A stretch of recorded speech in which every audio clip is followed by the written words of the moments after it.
Lights on. Start sound. Camera. Clap. Action.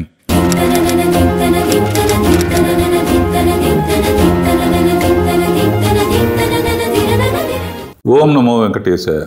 Welcome to KRR Classroom.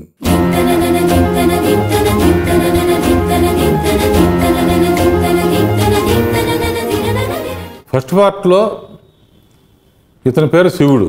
శివుడే ఎంత బలవంతుడైతే, అంటే కొడుకే ఎంత బలవంతుడైతే తండ్రి బాహుబలి ఇంకెంత బలవంతుడు అనే ఇంట్రెస్ట్ ఆడియన్స్ ఎప్పుడు అసలైన బాహుబలిని చూపిస్తారా అని ఎదురు చూస్తూ ఉంటారు.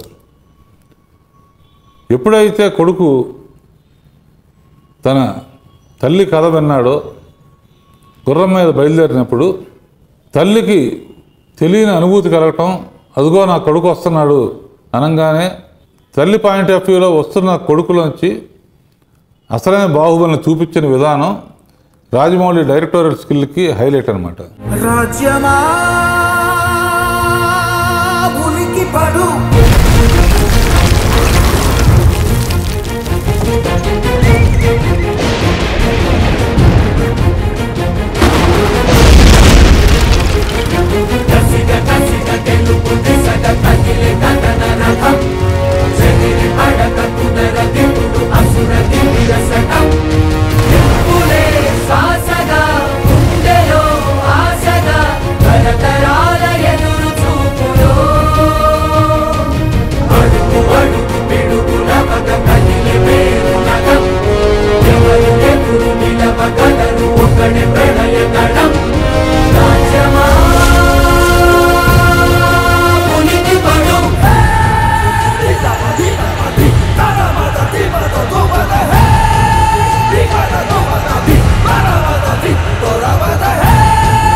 మాహిష్మతి, ఊపిరి పీల్చుకో.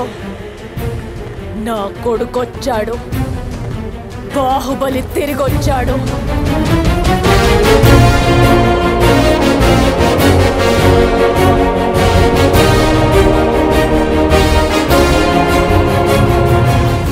సినిమాలో కానీ రియల్ లైఫ్లో కానీ విలన్ ఎంత పవర్ఫుల్ అయితే అతను గెలవగలిగితేనే హీరోయిజం ఎలివేట్ అవుతుంది. అందుకోసమని బల్లాల దేవుడు ఇంట్రడక్షన్ కూడా ఆ బుల్ ఫైట్ ద్వారా అతను ఎంత బలవంతుడో చెప్పారన్నమాట.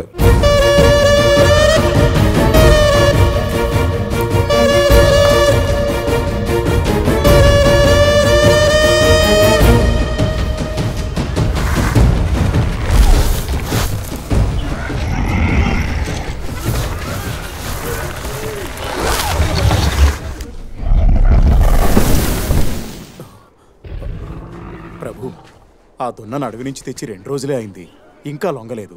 కొంచెం జాగ్రత్తగా ఉంటే.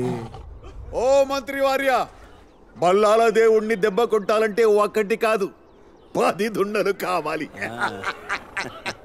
మీరు రండి.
చూసావు తాత,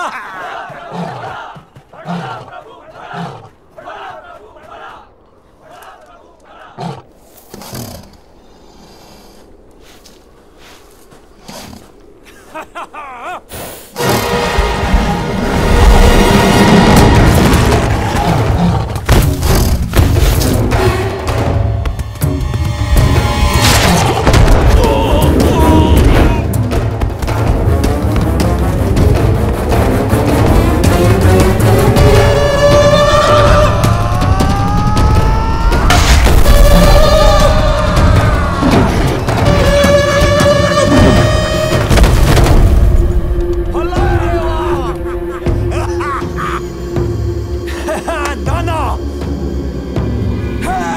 ఇంతటి వీరుడిని ఎక్కడైనా చూసారా? మహిష్మతి రాజ్యానికి ఇద్దరు మహాబలవంతులు ఉన్నారని ఆడియన్స్ని మెంటల్గా ప్రిపేర్ చేశారు. యుద్ధంలో ఎవరు గెలిస్తే వాళ్ళు రాజు అవుతారని అనౌన్స్మెంట్ కూడా వచ్చింది. ఫైనల్గా కాలకేయుడిని తుదముట్టించింది బల్లాల దేవుడు. ఆడియన్స్ ఆశ్చర్యపోతారు, హీరో బదులు విలన్ రాజు అవబోతున్నాడని అనుకుంటారు. కానీ ఆడియన్స్ ఊహకు విరుద్ధంగా శివగామి బాహుబలిని రాజుగా ప్రకటించడం స్క్రీన్ ప్లేలో ఉన్న పెద్ద ట్విస్ట్ అనమాట. బల్లాలుడి వీరోచిత పోరాటం మన దేశ చరిత్రలో కొత్త అధ్యాయం. తన కీర్తి రాజ్యం మొత్తం వ్యాపించేలా శిలాపలకాలు, కీర్తి స్తూపాలు ప్రతిష్ఠించండి. మహావీరుడైన బల్లాల దేవుణ్ణి ఈరోజు మాహిష్మతి సర్వ సైన్యాధ్యక్షుడిగా నియమిస్తున్నాను. బాహుబలిని మీ కాబోయే మహారాజుగా ప్రకటిస్తున్నాను.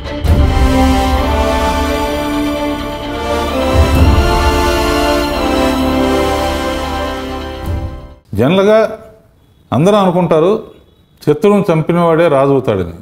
కానీ శివగామి చెప్పిన ఆర్గ్యుమెంట్ మట్టుకు ఎవరో ఊహించిన ఆర్గ్యుమెంటు, అది నిజం కూడా. ఎప్పుడైనా ప్రజలను కాపాడేవాడే నాయకుడు అవుతాడు, ఒక రాజు లక్షణం అన్నమాట. శివగామి, ఏంటా నిర్ణయం? కాలకేయుని చంపింది నా కొడుకు. మన కొడుకు నీ కళ్ళతో చూసావు కదా. వాడు కదా రాజు, వాడే కదా.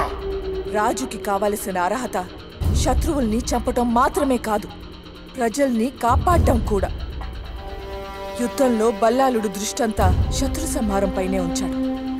బాహుబలి ఒక చేత్తో శత్రు సంహారం చేస్తూనే ఇంకో చేత్తో తన వాళ్ళని రక్షించుకున్నాడు. అదే ఒక సైనికుడికి రాజుకి ఉన్న వ్యత్యాసం. 100 మందిని చంపితే వీరుడంటారు, అదే ఒక్కరి ప్రాణం కాపాడినా దేవుడంటారు.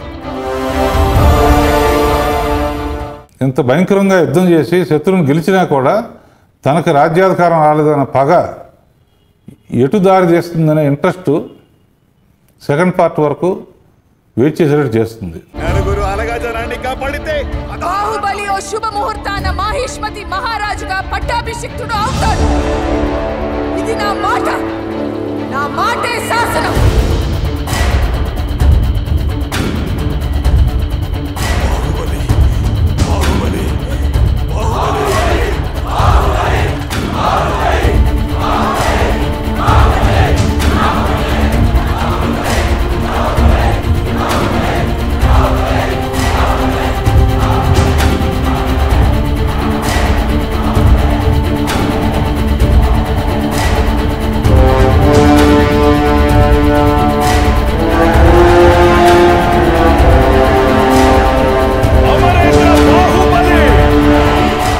న్యాయంగా శివగామి బాహుబలి ఈ దేశానికి రాజు అని అనౌన్స్ చేయగానే పట్టాభిషేకం చూపించకుండా ఫ్లాష్ బ్యాక్ ఎండ్ చేయటం, ఎవరైతే శివగామికి బాహుబలికి విధేయుడిగా ఉన్నాడో అతనే బాహుబలిని చంపాడని షాట్ చూపించటం రాజమౌళి స్క్రీన్ ప్లేలో బెస్ట్ ట్విస్టు. మా శివుడు ఆ మహారాజు బిడ్డ, ఆయన గురించి ఇంటుంటేనే ఒళ్ళంతా పులకరించిపోతుంది. ఆ మహానుభావుడిని ఒక్కసారి కళ్ళారో చూడాలనుందయ్యా. లేడు తల్లి, ఆ దేవుడు చనిపోయాడు.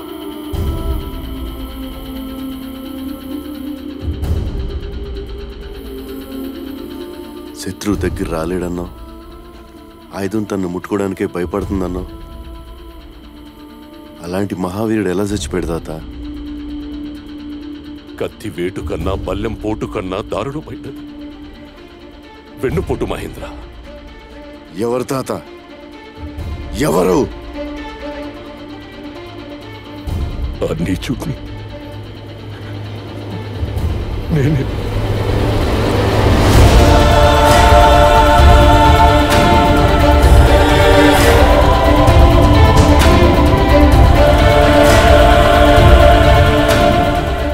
ఆ ట్విస్టే ప్రజలందరినీ 2.5 years వెయిట్ చేసేట్టు చూసింది.